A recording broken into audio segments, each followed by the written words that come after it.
Really quick tip to be able to allow yourself to feel your back working better when you're doing any kind of back or pulling exercises, and also to be able to allow yourself to create more tension so that you can achieve a better muscle building effect and a strength effect and a more stable shoulder position when we're doing any kind of pulling or rowing exercise.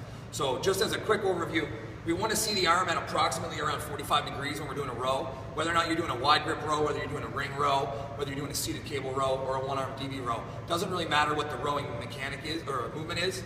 The mechanics of the shoulder girdle and the joint is pretty much the same. So we're looking for a little bit of daylight under the arm. We want to initiate by pulling the shoulder blade back and that shoulder pulling posterior into its socket.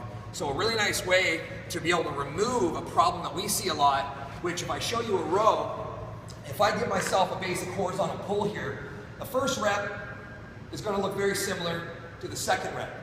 But the difference here is on my first rep, I literally activated and pulled with my arms. And that's a problem that's going to take away some of the initiation of your back and the activation back there, which means some of the effect you could have got. So what we're going to look for is creating more time under tension and more actual feedback from our back. So a really simple drill, and this will apply to every back exercise, to lay yourself on the ground, put your arms at about 45 degrees. We're going to maintain a neutral rib position, so we're not going to flare, go into extension, and we're not going to go into over flexion or flatten out. So we maintain this neutral position, and I'm just going to lay my arms at 45 degrees. Now what I'm looking for here is I'm going to try to drive my elbows into the ground as hard as I can. Now when I do that, it removes the hands from the equation.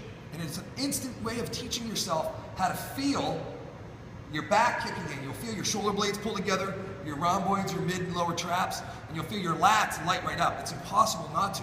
So really quick way to be able to picture it, lock yourself down, arms at 45, drive the elbows into the ground, and then that way when you do a pulling motion, I'm just using a simple ring row, when I go to bring myself up, I know that I'm going to initiate by pulling those shoulders together and making that feeling as I use my arms to assist in the movement.